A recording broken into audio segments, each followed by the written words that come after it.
Very special thanks to Philip Raby Specialist Cars for providing the Mercedes AMG in this review, and for any of you who have followed the Beards and Cars series, you will doubtless have seen other episodes wherein they provided cars for me to talk about. Now, for me, it's an easy recommendation to put their link to the website down in the description because their cars are clearly hand-picked, they're specifically picked, they have a love for what they do, and that's the exact kind of dealership I like to work with. So if you are looking for something that is a bit more special, sometimes a bit rarer too, especially in the case of Porsches and classics, then of course give them a look down below.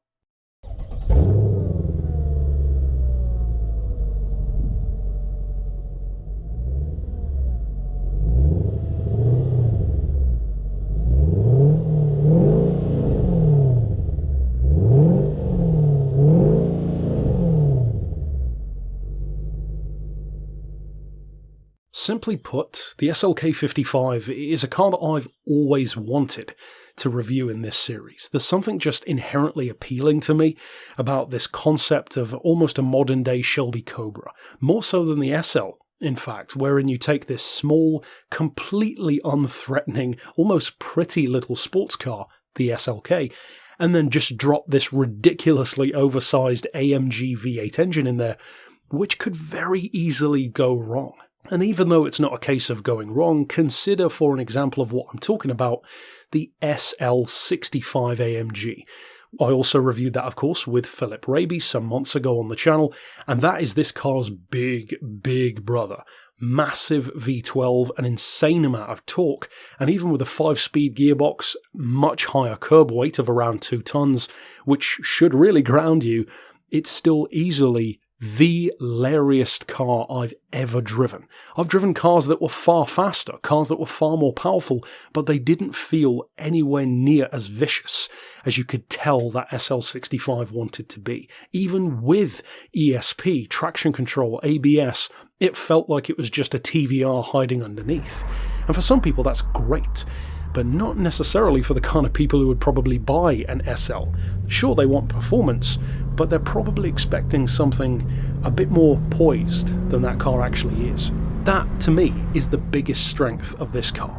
This is such a composed, controlled, confidence-inspiring vehicle that I think if you are a fan of it and you finally do get the chance to drive it as I was, I think it will be every bit as good as you're hoping it will be. Now, the problem that some people have had with this, including, for example, Evo magazine, is twofold. One is the gearbox, which we'll talk about in a second, and two is the electronic safety systems, ESP, traction control, all those kind of things which AMG were notorious for their cars never actually being able to fully turn off. I would argue, though, that I disagree about that being a problem, because you've got to remember this is not a TVR, and it's not trying to be. Yes, it has a very large, very powerful, extremely torquey engine, but that doesn't necessarily mean it wants to be a ballistic, track day focused sports car that is designed to rip your head off. Quite the contrary, AMG and Mercedes know their customer base. They're customers who aren't going to drive a car like that because, let's say it as it is, for £50,000, if those customers wanted that, they would just buy a TVR. They'd buy whatever other car that does offer that kind of experience. The whole point of this car is that it does keep you safe. It allows you to skirt the edge of having that torquey, overpowered, in a very small frame kind of appeal, but without feeling like you're about to die all the time. It's a different approach to a sports car, and I don't think there is anything wrong with that. I think it's actually great to have different approaches. There are so many sports cars that already cater to the living on the edge mentality. Why not try something different? Now, with that in mind, one thing that cannot be denied is that this is not a slow car. In fact, it wipes the floor with most other sports cars of the time, including the Porsche Boxster. Even on paper, this was one of the quickest sports cars around, and it was produced incidentally in this form from around 2004 to around 2011, with a facelift in there around 2008. 4.9 seconds is the quoted 0 to 60. Of course, it's speed limited to 155. The black edition raised that to 175, but Car and Driver took one of these and hit 60 miles per hour in 4.3 seconds. That is a hell of a lot faster than quoted, and means that, especially for its age, this is a properly fast little car. So say what you will about those safety systems, it ain't slow, that's for sure. And one of the things that I really like about the car, completely unsurprisingly for that AMG engine, is the power delivery. In particular, the torque delivery. The torque hits its peak at 4,000 RPM. Incidentally, peak power is at 5750. So it's not this crazy high revving racing V8, of course not, but the torque isn't super low. The engine likes to be worked, but it doesn't make you push it too far before it gives you the reward. It's that mid-range kind of torque, which is where you want to be in a sports car, keeping up those high average speeds through corners, but at the same time not necessarily needing to work the gearbox too much because you've always got that torque. It just gives you that shove, or in the case of this car, that relentless rolling on of acceleration, which even with the electronic aids feels like it kind of wants to break loose a lot. To me, that's kind of a perfect approach to a sports car, or at the very least a modern sports car, because of course none of them are ever going to be as raw as something like a Cobra was back in the 60s. Now, with all of that being said, the car isn't without its amenities, and that, to me, also highlights the point that I was making earlier on about this being a different kind of extreme sports car.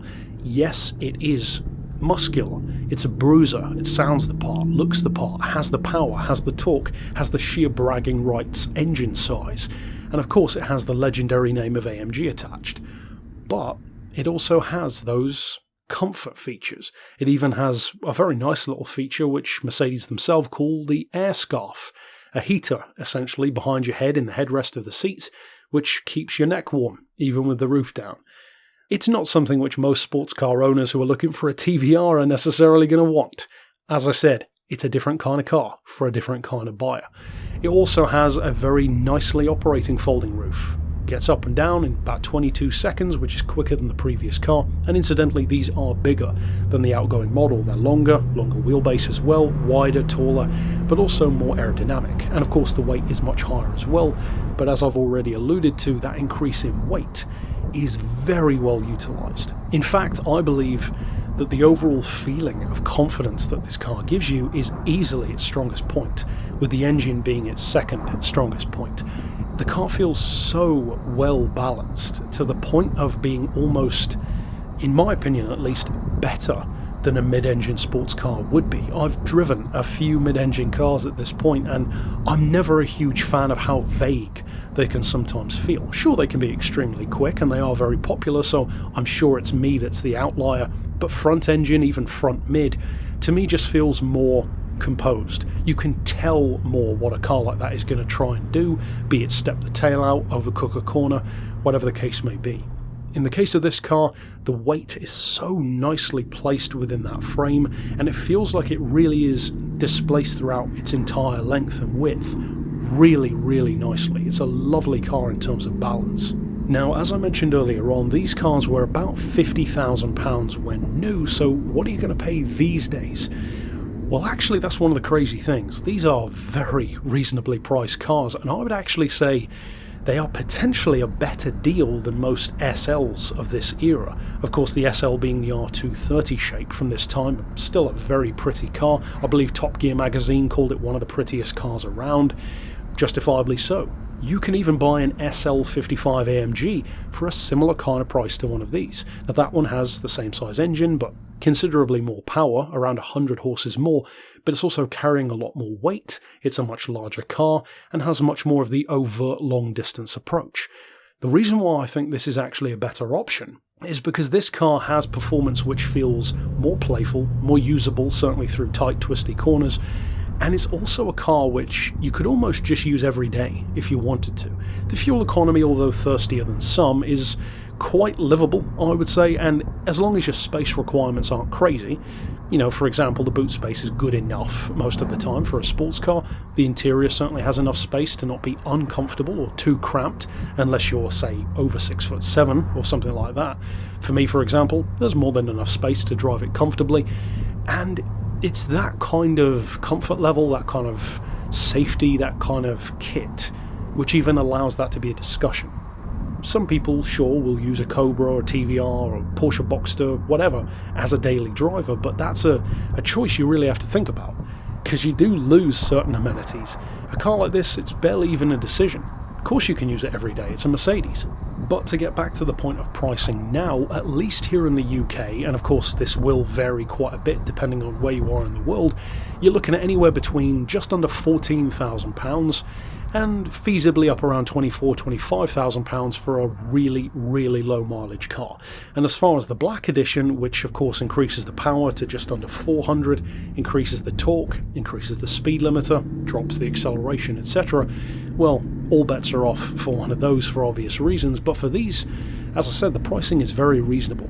14 to 17,000 is the kind of region that you'll typically be looking at, and for that, the mileage isn't bad, 50-60,000 miles, which for a car with this kind of lazy approach to an engine with all torque, that kind of mileage is nothing. This engine takes that in its stride. But to speak to that second point, for which this car does sometimes get critique, that being the gearbox, it's a 7-speed in the case of this car with paddles behind the wheel, and more typically you'd have expected maybe the 5-speed that Mercedes like to use quite often in these cars. The SLR McLaren even had it. Of course, the SL65 that I drove had it. I believe the SL55 shares it as well. And one of the reasons why they have those great 5-speeds is because they have so much torque that you just don't need a lot of gears, which is kind of why it's curious that this one opted for a 7. Now, the interesting thing about the Black Edition, at least from my research, it indicated that you could spec the Black Edition with a 5-speed. So if you do perhaps prefer that gearbox, that might be the car for you, of course if your funds are a lot higher and if you can even find one. However, for these ones, 7 is the way it goes, and in my opinion it's a gearbox wherein most of the critique that it gets is only going to apply to the kind of buyer who is going to try and turn off all safety systems, put it into complete flappy paddle, manual mode, and use it in that way, and try to push this car to the edge at any given moment. Some owners will do that. In fact, maybe many owners will do that. I would actually argue, though, a lot less owners than you would think are ever going to do that, because most people who want to floor it in a car like this, they're just going to put the foot down and let the gearbox do the work, because that's kind of the point of an automatic, 9 times out of 10. I personally found in my experience with the car that the gearbox was perfectly adequate. It's smooth, it was barely noticeable working through the gears, and as I said, there's so much torque, it barely even feels like you need 7 speeds to begin with. The criticism is fair though.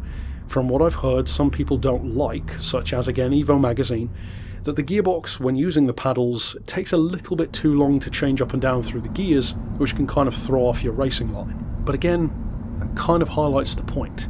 Racing line. How many people are actually going to be using a racing line on the street?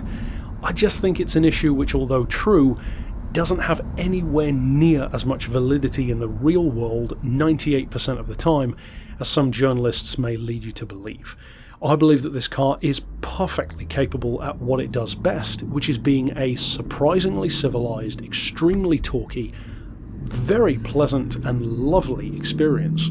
From almost a car that blends two worlds really nicely. It has the size advantage, the fun factor, the small, chunky, ball of power bulldog approach that a sports car has, usually as an advantage over a GT car, but with the more long distance feel, the smoother approach, the more civilized, relaxed and safe feeling that a big GT like a Jag may give you rolled into one. In fact, somewhat ironically, this SLK55 feels more like a smooth GT car than the SL65 did, which to me is kind of surprising, given that the roles should be completely reversed.